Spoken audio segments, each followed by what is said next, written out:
ప్రమాణ స్వీకారానికి డేట్ ఇస్తా అంటున్నాడు.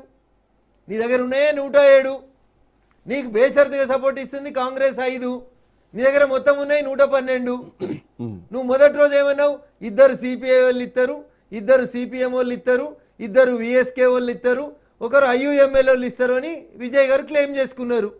సిపిఐ నేను ఇయ్యా అని చెప్పింది, సిపిఎం నేను ఇయ్యా అని చెప్పింది, ఐయుఎంఎల్ నేను ఇయ్యా అని చెప్పింది, వీసీకే పార్టీ నేను ఇయ్యా అని చెప్పింది, డిఎంకే ఇస్తలేదు, ఏఐడిఎంకే తోటి నేను మాట్లాడా అని చెప్పిండు ఎవరు విజయ్ గారు. మరి నీకు 107 + 5 112 ఉన్నాయి కదా. రేపు మళ్ళీ అసెంబ్లీలో కొంత నీ బల నిరూపణ ఎట్లా చేసుకుంటావు? అంటే 3 రోజుల కోసం మళ్ళీ నేను మాజీ ముఖ్యమంత్రిని చేసి నేను గద్దె దించి జీవితకాలం మళ్ళీ నీకు బందోబస్తు ఇచ్చే కార్యక్రమం పెట్టుకోవాలా అని గవర్నర్ గారు 118 ఎమ్మెల్యేల సంతకం తీసుకొచ్చి ఇమని అడుగుతున్నాడు. యడ్యూరప్ప గారు పడిపోయిన తర్వాత కూడా అదే అడిగినప్పుడు ఉన్న గవర్నర్ కర్ణాటకలో జేడీయూ ప్రభుత్వాన్ని ఏర్పాటు చేస్తా అంటే నీకు మద్దతు ఇచ్చే ఎమ్మెల్యేలు అందరితో లెటర్ తీసుకొచ్చి ఇమ్మన్నాడు. ఆ రోజు కుమారస్వామి గారు జేడీయూ ఎమ్మెల్యేలు కాంగ్రెస్ ఎమ్మెల్యేలు అందరూ సంతకం పెట్టి ఇచ్చిన తర్వాత when the governor is convinced more than half ఉన్నారు అని అనుకున్నప్పుడు గవర్నర్ గారు అక్కడ ప్రమాణ స్వీకారానికి కుమారస్వామి గారికి అనుమతి ఇచ్చిండ్రు. ఇలా కపిల్ సిబల్ మాట్లాడుతుండని స్క్రోలింగ్ చేస్తున్నారు. ఏం మాట్లాడుతున్నాడు కపిల్ సిబల్? గోవా మర్చిపోయినావా Kapil Sibal? Single largest party was Congress in Goa. Congress ఎల్వైకి మేము ముఖ్యమంత్రి ప్రమాణ స్వీకారం చేస్తామని అడగలే, ఎందుకంటే మెజార్టీ రాదు మాకు దొరకదు కాబట్టి నూకున్నారు. ఇలా విజయ్ గారిని మెజార్టీ ఎమ్మెల్యేల సంతకమో లెటరో ఏదో ఒకటి తీసుకొచ్చి ఇమని అడుగుతున్నారు గవర్నర్. దాంట్లో మేము తాత్సారం చేసింది ఏముందన్నా? 118 ఏ ప్రజలు లేరన్నా, ఏ ప్రజలు లేరు. ఏ ప్రజలు వచ్చి చెప్పారు నీకు? తమిళనాడు విజయ్ ఫ్యాన్స్ మొత్తం కూడా బీజేపీ నా కోసం ఎందుకు చెప్తారు? బీజేపీకి ఏం సంబంధం? గవర్నర్ రాజ్యాంగబద్ధమైనటువంటి పదవి. ఈ will act according to the constitution of India. Ambedkar గారు రాసిన రాజ్యాంగం ప్రకారం పనిచేస్తారు గవర్నర్లు. కాంగ్రెస్ పార్టీకి కపిల్ సిబల్ కి నచ్చిన రాజ్యాంగం తోటి పనిచేయం. మేము బరాబరి పనిచేస్తాం. ఎస్, భారత రాజ్యాంగాన్ని గౌరవించే పనిచేస్తారు. మరి ఆ రోజు ప్రెసిడెంట్ గారు వాజ్పేయి గారిని పిలిచిండ్రు, ఏం జరిగిందో రిజల్ట్ కనబడింది కదా. గవర్నర్ యడ్యూరప్ప గారిని పిలిచిర్రు, ఏం జరిగిందో చూసిండ్రు కదా. మహారాష్ట్రలో పిలిచిండ్రు, ఏం జరిగిందో చూసిండ్రు కదా. మెజార్టీ లేనప్పుడు పిలిచి 3 రోజులకే ప్రభుత్వాలను ఎందుకు గులగొట్టాలి? అందుకని గవర్నర్ గారు టైం తీసుకోమని చెప్తున్నాడు. మేమేం విజయ్ని ముఖ్యమంత్రి చేయనీయమని అంటలేం కదా. వెర్ ఈస్ ద స్ట్రెంగ్త్ అని అడుగుతున్నాం, అడగొద్దా?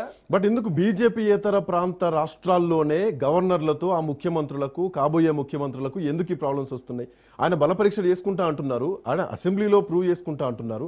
3 రోజులకు పడిపోదా అసెంబ్లీలో పోతే కదా తెలిసేది. ఇప్పుడు 3 రోజుల సంసారాల గురించి నేను 3 ఎగ్జాంపుల్స్ చెప్పిన నీకన్నా. ఇంకా కావాలంటే ఇంకా 30 ఎగ్జాంపుల్స్ ఇచ్చిపోతాను నేను. అంత తొందర ఎందుకు అంటున్నా? ఇప్పుడు విజయ్ గారికి అసెంబ్లీలో గెలుస్తానే విశ్వాసం ఉంది కదా.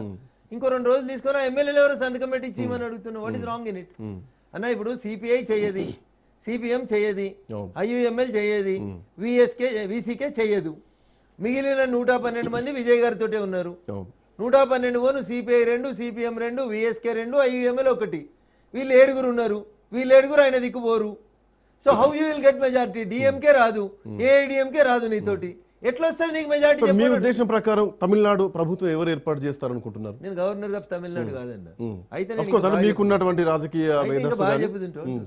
రేపు పొరపాటున డిఎంకే ఏఐడిఎంకే 2 కలిసిపోయినాయి అనుకోన్నా.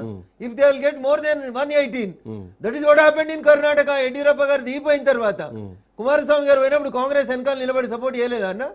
రేపు అదే జరుగుతుంది కావచ్చు. అజంప్షన్స్ అండ్ ప్రిజంప్షన్స్ మీద I don't want to debate, but మీరు అడిగింది కాబట్టి చెప్తా ఉన్నా. 112 ఆడు ఉన్నాయి, 7 ఆడు దిక్కు హోమని చెప్తున్నారు. అవునా అన్న? డిఎంకే ఏఐడిఎంకే దగ్గర 118 ఉన్నారు. మరి 118 పోతే ఏమవుతుంది అన్న? అప్పుడు సింగిల్ లార్జెస్ట్ పార్టీ చేయలేనప్పుడు ద కాన్స్టిట్యూషన్ ఇట్ సెల్ఫ్ చెప్తుంది. నెక్స్ట్ గ్రూప్ వచ్చినా ఎవరు వచ్చినా వాళ్ళని పిలువమని చెప్తారు. ఇలా విజయ్ గారిని కూడా ప్రూవ్ చేసుకోమంటున్నాం మేము. గవర్నర్ ఎవరు ప్రూవ్ చేసుకోమని అడగడానికి? ప్రమాణ స్వీకారం చేయించేది ఆయన అయినప్పుడు ఆయన అడగకపోతే ఎవరు? జడ్జిమెంట్ రాసేటప్పుడు చెప్తాడు, ఇరు పక్షాల వాదనలు విన్న తర్వాత this court is not convinced with the arguments of the accused అని చెప్తారు. ముద్దాయి చేసిన వాదనలను ఈ కోర్టు విశ్వసిస్తలేదు కాబట్టి వాడికి 50 జీవిత కారాగార శిక్ష వేసినా అని చెప్తాడు. నువ్వు ఎందుకు వేసినావని అడిగే అధికారం జడ్జిని ఎవరికి లేదన్న ఈ దేశంలో. That is his discretion. Governor కూడా అంతే, that is his discretion. Coming to Bharatiya Janata party విషయానికి వస్తే, సౌత్ దక్షిణ భారతదేశంలో పుంజుకోవడానికి కొన్ని ఇబ్బందులు పడుతుంది. సరే, కర్ణాటక ఒకటి మీకు అధికార మార్పిడి జరుగుతూ ఉంది, ఆ విషయం అట్లా ఉంటే కనుక తమిళనాడులో మొన్నటి ఎన్నికల్లో పెద్ద పర్ఫార్మెన్స్ ఏమి వేయలేకపోయారు. కేరళలో ఒక దక్షిణాదిలో ఉన్న రాష్ట్రాలు ఏంటంటే 5 రాష్ట్రాలు. 5 రాష్ట్రాల లోపల పుదుచ్చేరి మా దగ్గరనే ఉంది, 5సారి మాకే ఉంది. కర్ణాటక మాకే ఉంది, 2 పోయినాయి. మిగిలినవి 3 అన్న: కేరళ, తెలంగాణ, తమిళనాడు.